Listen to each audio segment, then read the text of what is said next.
Cheikh Ahmed Tidiane Chérif Diop pour toutes ces informations. Comme il l'a si bien annoncé, nous avons le plaisir de recevoir Ismaël Abdoulaye Guissé.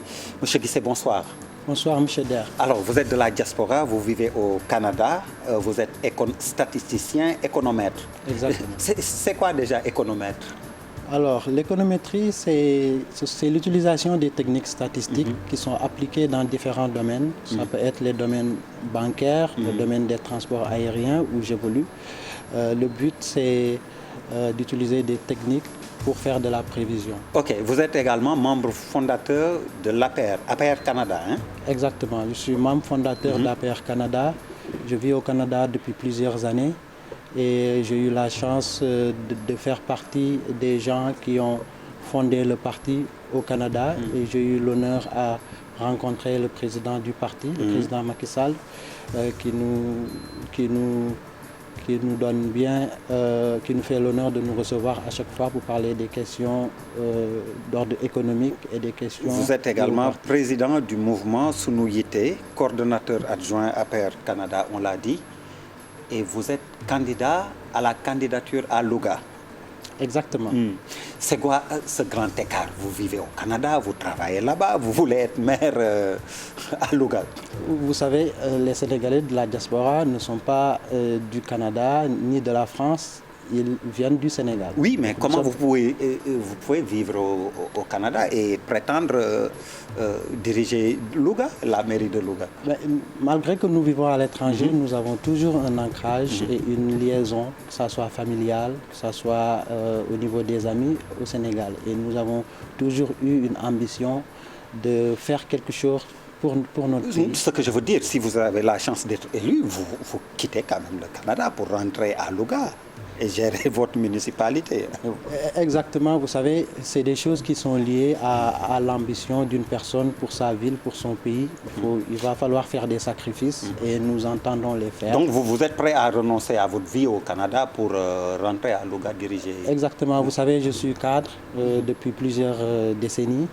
Et je fais aussi des affaires dans le domaine de l'automobile. Donc je suis assez indépendant pour pouvoir rentrer automatiquement au Sénégal. Alors pour l'actualité, c'est déjà les violences politiques qu'il y a eu à Ziguinchor. Votre réaction entre les camps de la majorité représentée par Doudouka et l'opposition Ousmane Sonko? Alors c'est une chose qu'on suit de très près, mais malgré qu'on est à l'étranger et nous condamnons fermement les violences de tous bords. Le président de la République, le président du parti, son Excellence M. Macky Sall, incarne un homme de paix et de dialogue. Donc, pour moi, faire partie de son parti et causer des violences ou participer à des violences, je ne pense pas que cela contribuerait à l'aider à travailler pour le pays. C'est par la même occasion que je lance un appel aux militants de l'APR et aux militants de PASTEF à la paix, parce que aussi le lieu où la violence s'est déroulée, c'est un lieu très sensible et nous devons être très préoccupés par la paix en Casamance. Alors on revient très rapidement à votre actualité qui est donc et vos préoccupations, Louga.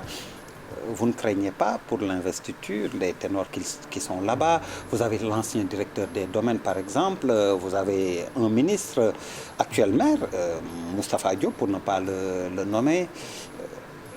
Comment est-ce que vous allez faire pour la candidature à la candidature? Écoutez, pour moi, les élections locales, c'est l'ambition d'un candidat.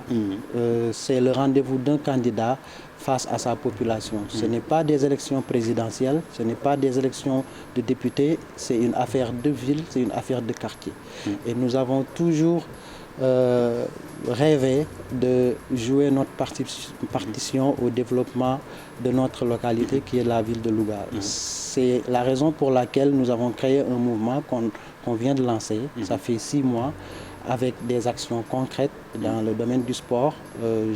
L'actuel maire n'a pas été concret, n'a pas fait de réalisation, n'a pas un bon bilan. Il est de votre camp, vous voulez le dégager? Je ne dirais pas ça. En tout cas, moi, ce qui nous intéresse au niveau de Louga Sinunité, c'est changer le visage de Louga. Parce qu'on a constaté que Louga, depuis notre enfance, les routes sont toujours les mêmes. L'électrification n'est pas à son rendez-vous. Au niveau de la propriété, ça laisse à désirer, sans compter l'emploi des jeunes. On sait bien que Louga est une ville composée d'émigrés et nous avons beaucoup de potentialités et c'est le moment pour les gens d'essayer de travailler, d'essayer de jouer leur partition pour le développement économique, sportif et social de Louga. Vous parlez d'émigrés, ce qui m'a fait penser à l'ouverture de la session à l'Assemblée nationale dès demain. C'est quoi le bilan que vous faites, vous, de votre représentation, la diaspora, à l'Assemblée nationale du Sénégal? Vous êtes satisfait de vos députés? Alors, je fais partie de la mouvance présidentielle, je l'assume, parce que je suis membre d'APR et j'ai milité pour l'APR par engagement, pas pour des questions financières ou de poste. Je vais dire honnêtement, au niveau de la représentation des députés, je pense que ce qui manque, c'est au niveau de la fréquentation des députés, au niveau de la diaspora. On remarque que les députés, une fois qu'ils sont élus, on ne les voit plus. Ils ne sont plus à la proximité des populations. Et ça, c'est la... Vous ne voyez plus vos députés? En tout cas... ils sont aux abonnés absents?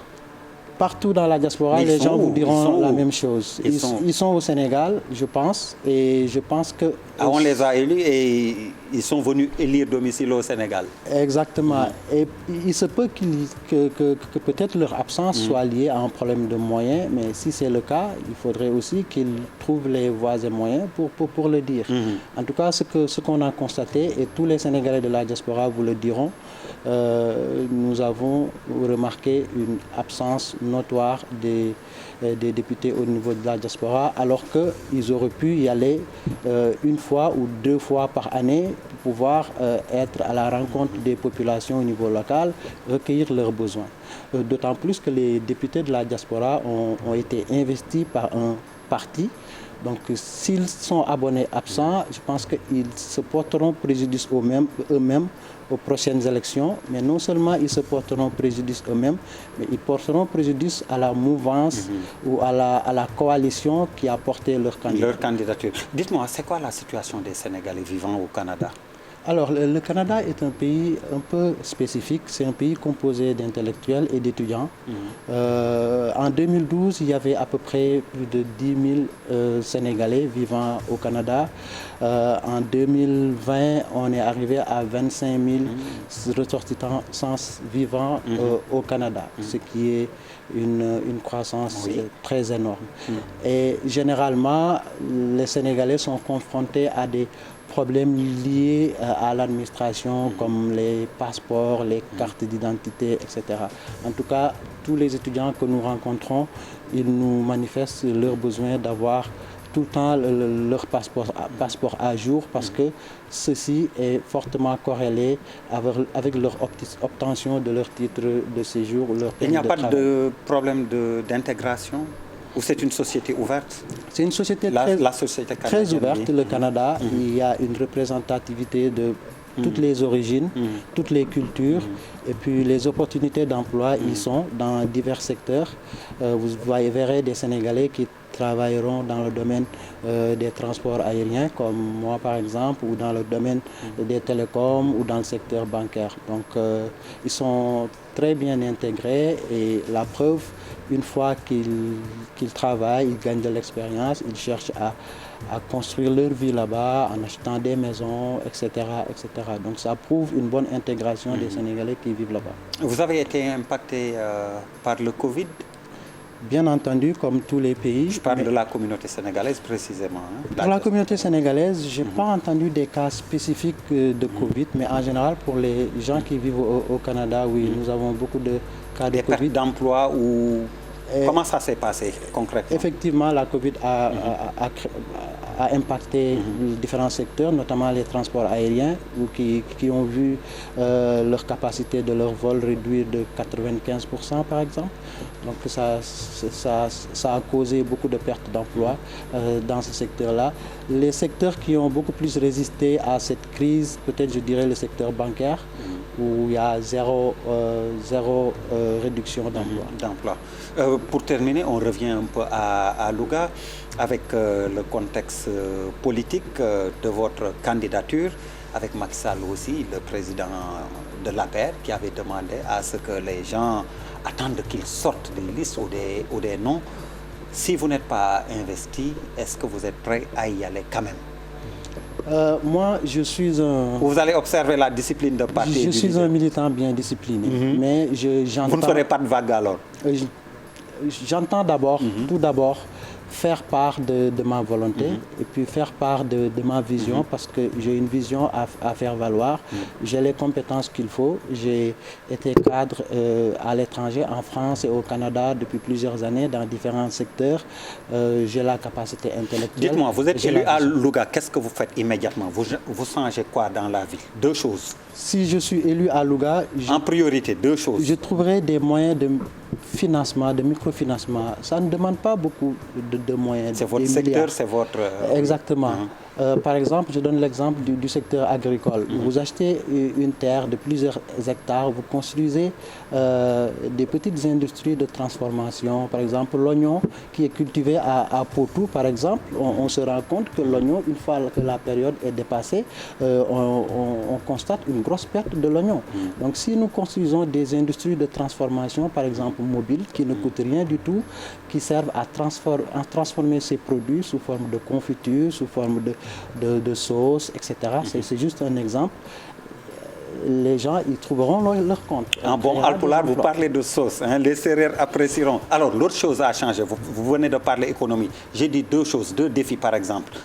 Défi économique, ok. Et l'autre chose, pour changer le visage de Louga, vous faites quoi? C'est les routes, comme tout le monde se plaint de ça. C'est les infrastructures, construire les routes. Ça permettra aussi aux gens qui vont dans différents marchés, Potou, Linguère, même Dagana, pour la tomate ou bien le poisson. Ça leur permet de voyager facilement et gagner du temps. Un coucou à Louga et à la diaspora pour terminer. Merci à toute la diaspora et aux populations de Louga. Je lance un appel à tous les amis de Louga de s'inscrire dans la vision de Louga Sunuyité, qui est un mouvement ouvert à tous, dont l'objectif est de participer au développement économique, social et sportif de Louga. Et surtout militer pour des élections et une campagne sans violence. Exactement, la violence doit être bannie partout au Sénégal. Voilà. Merci beaucoup, M. Guissé. Merci à vous également, mesdames, messieurs, de nous avoir suivis. Bonne suite de programme sur la TFM, la télévision Futurs Médias.